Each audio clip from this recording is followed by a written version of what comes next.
d'Apresi.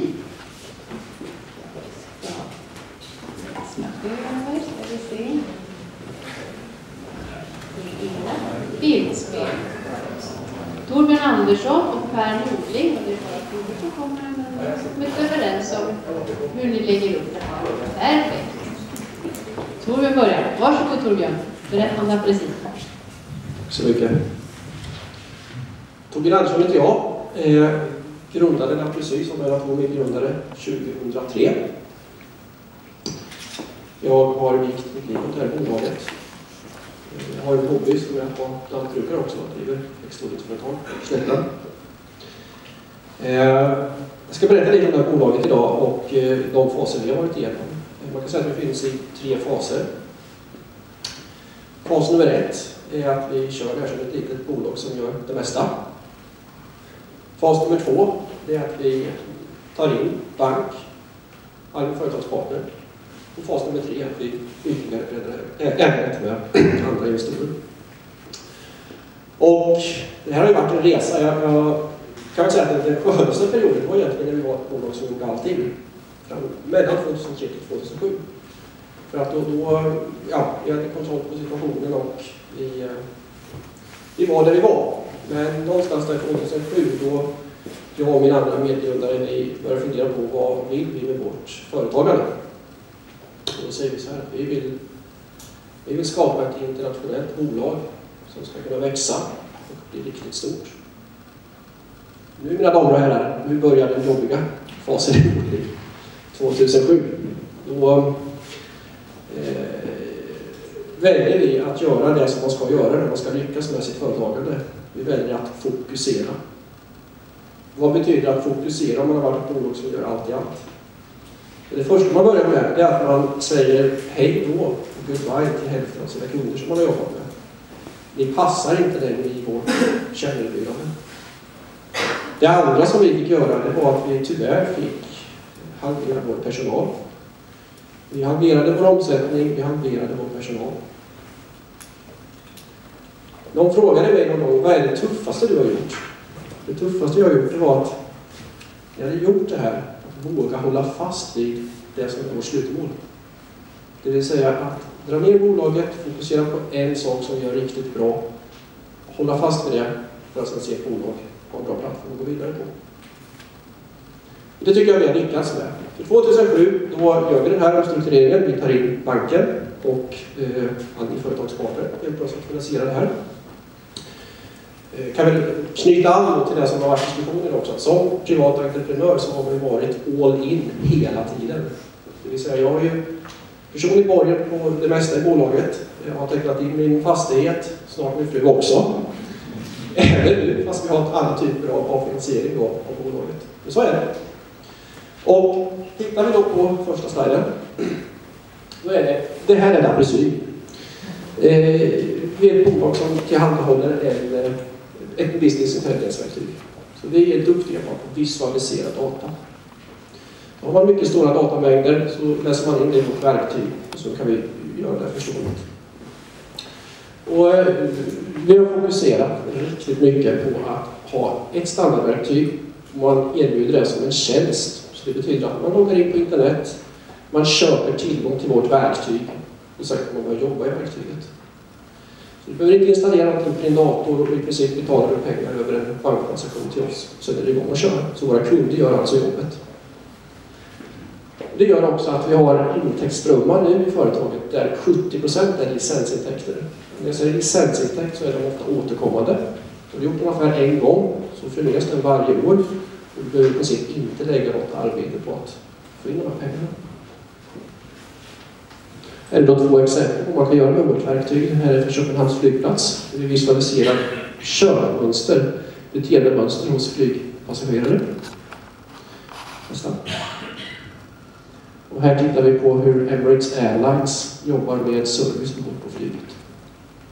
Och nästa. Och det här är oss idag. 33 kunder i 33 länder.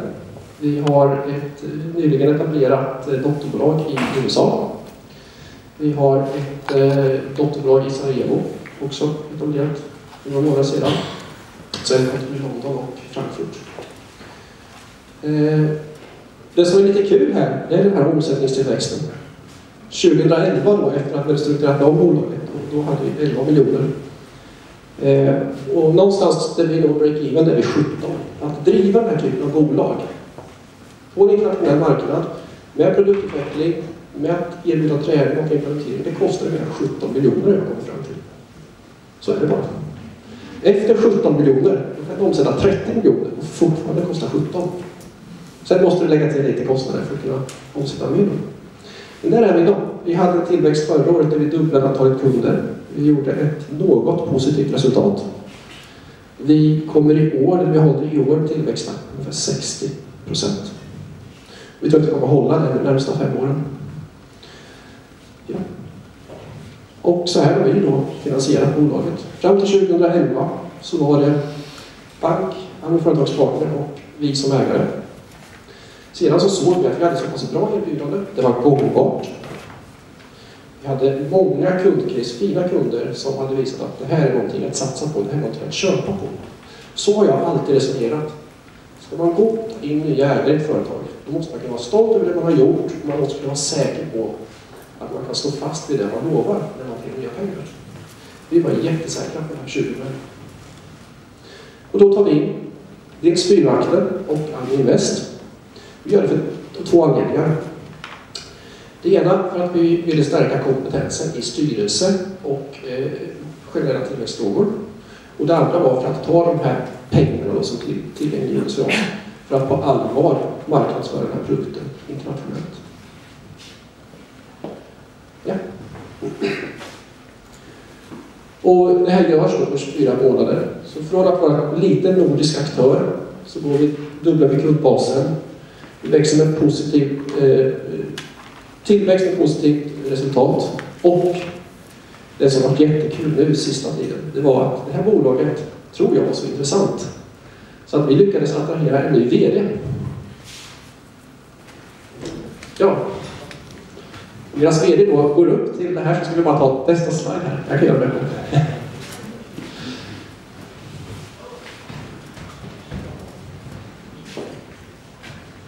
Ja, precis. Ja, Per Norling heter jag och jag är också entreprenör. Jag har precis avslutat en resa med ett företag som heter Meto, så det är precis runt hörnet här. Och jag har alla pengar inte trillat in, jag har precis sålt ett aktiebolag faktiskt. Och min tanke var egentligen att vara klar med min operativa, jobba operativt och jobba egentligen utifrån styrelse och ägarperspektivet då. Men så sprang jag på det här gänget med Torbjörn i spetsen då och med Björn von Anni och fyrvakten och sen Peter som är den andra grunden. Då började jag klia fingrarna. Och sen gick det väl ett tag, även utifrån styrelseperspektivet tror jag, fast ni ser inte det på alla bolag.se, men sen efter ett tag frågade grabbarna, vad fan kan du köra det? Då sa jag, ja det gör jag den förutsättningen att jag får lämna tillbaka bolaget till efter en period då. Och det är väl lite så jobbar nu då. Så är läget. Och då tog jag berättade hur vi jobbar nu. Det kan vara ganska kul när man kommer in som extern vd i ett entreprenörsdrivet bolag trots allt jag från andra. Så är det entreprenörsdrivet. Så vad vi gjorde då, det är att vi sitter 3 gubbar på ungefär ett halvt studentrum, 10 kvadrat. Och sen håller det ner. Och allt det här med mejl och jobba och dokumentera, det gör vi på kvällen efter. Ungefär så. Så det har varit väldigt kul. Jag har varit operativ ungefär 3-4 veckor nu. Jag känner faktiskt att jag börjar leverera också. Så kan man säga.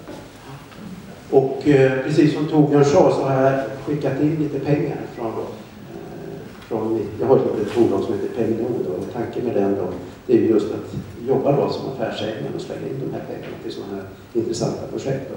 Nu kommer jag bli väldigt, väldigt hårt engagerad. Jag känner redan nu i Daffelsita efter ett antal år. Så det är inte så mycket tid framåt då. Men vad jag såg i det här gänget då, det kan vara intressant. Jag tyckte, i alla fall det jag gjorde, jag tycker att det var väldigt roligt tid och vi hade framåt för uppgifterna. Och är inklusive styrelsegänget och runt det här gänget då. Och det är ju ändå så att har du roligt på jobbet, då får du energi. Och då kan du jobba vidare. Och då kan du gå igenom cementväggar och allt möjligt.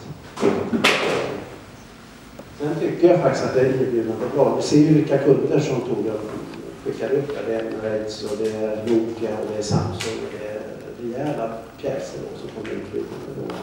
Antingen direkt eller också via ska vi säga, vi jobbar via partners också, eller via så kallade marknadsföringsbolag som i sin tur kommer åt de här viktiga stora företagen. Jag tycker också att storleken är bra.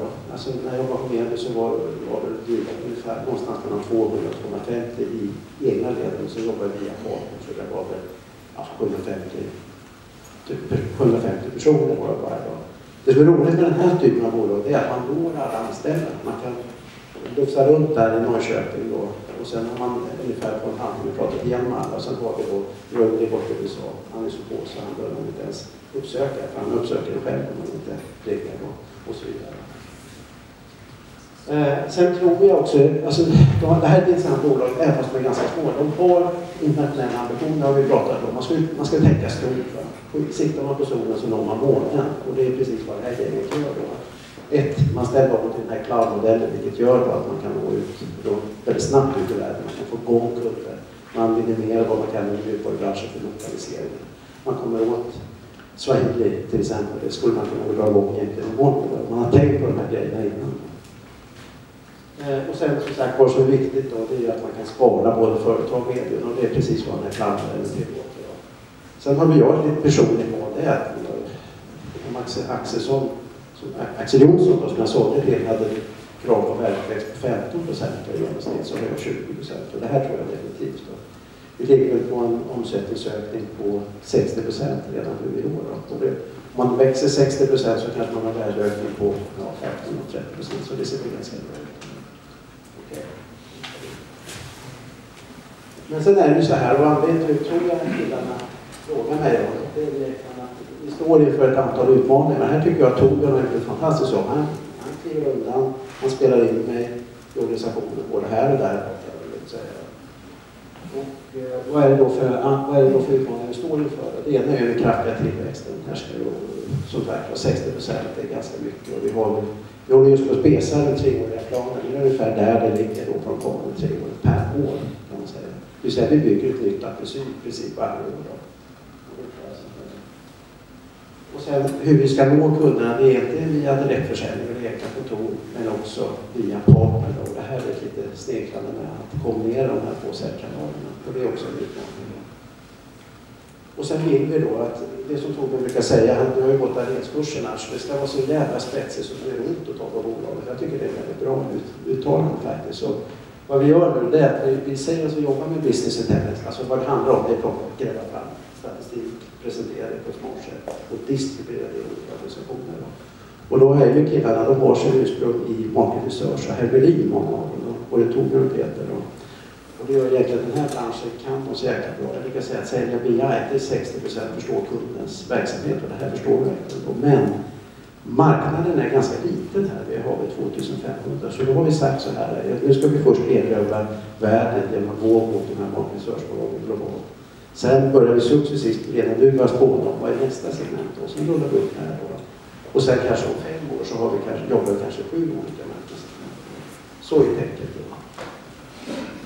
Och sen har vi valt nu då att så sen det är ju sagt, vi har så beroende på att vi har Bosnien i organisationen, alltså Sverige-Bosnien kan man säga, så då har vi valt att bygga upp ett outsourcingcenter nere i Sarajevo. Det är också intressant, det är ett muslimskt land faktiskt i botten, väldigt, väldigt kulturellt. Men när man frågar hur påverkar det här muslimer och bla bla bla, hela den biten, då säger det är ju billigt, vi kör på. Så jag har faktiskt inte frågat om de jobbar på lördag och söndagar, men det har jag pratat med en vår utvecklingschef som kommer från Boston från början och läste USA, så han kör vi något runt. Så det ska nog gå. Och sen det här då, många i bolaget har sin bakgrund med ML-branschen, det här är lite jobb med att om nu att sälja BI är 60% förstår BI, så måste vi kanske jobba lite annorlunda på finanssektorn eller annat, vi måste hitta folk i skolan. Så det är de utmaningar vi står inför för nästa bild. Ja, finansiering handlar också, vi slänger in den här bilden också. Alltså så här, vi har det som Torbjörn sa, att jobba med den här typen av affärsmodell. Alltså där man i princip man slänger in programvaran på en punkt och sen tar man betalt per år. Det vill säga man tar inte licenseffekterna från. Det kostar på. På Medus till exempel körde vi via kabel. Vi låg ute med finansiering på 70-80 miljoner per år då, på det här. I det här bolaget som man valt att ta intäkter och kostnader direkt, och det är tufft. Men nu gör man igenom det i princip. Vi har lite kvar att jobba. Och det gör ju egentligen att vår del är att bygga det här med lönsamhet och med positiva kassaflöden. Så får vi se om vi lyckas med det. Det tror jag. Sen har vi inga M&A-planer då. Vi har inte ens börjat prata om det, utan vi ska nog försöka bygga det här helt organiskt. Så slutsatsen är alltså då att vi inte har böcker upp för extern finansiering. Men det är klart att det kan ändras. Vi är pragmatiska och vi är entreprenörer, så att det som gäller idag, det kan förändras. Förutsättningen förändras, som sagt. Det var bilderna. Stort tack till Torbjörn och Per för den här berättelsen. Mycket imponerande, och nu blir det ju spännande att få höra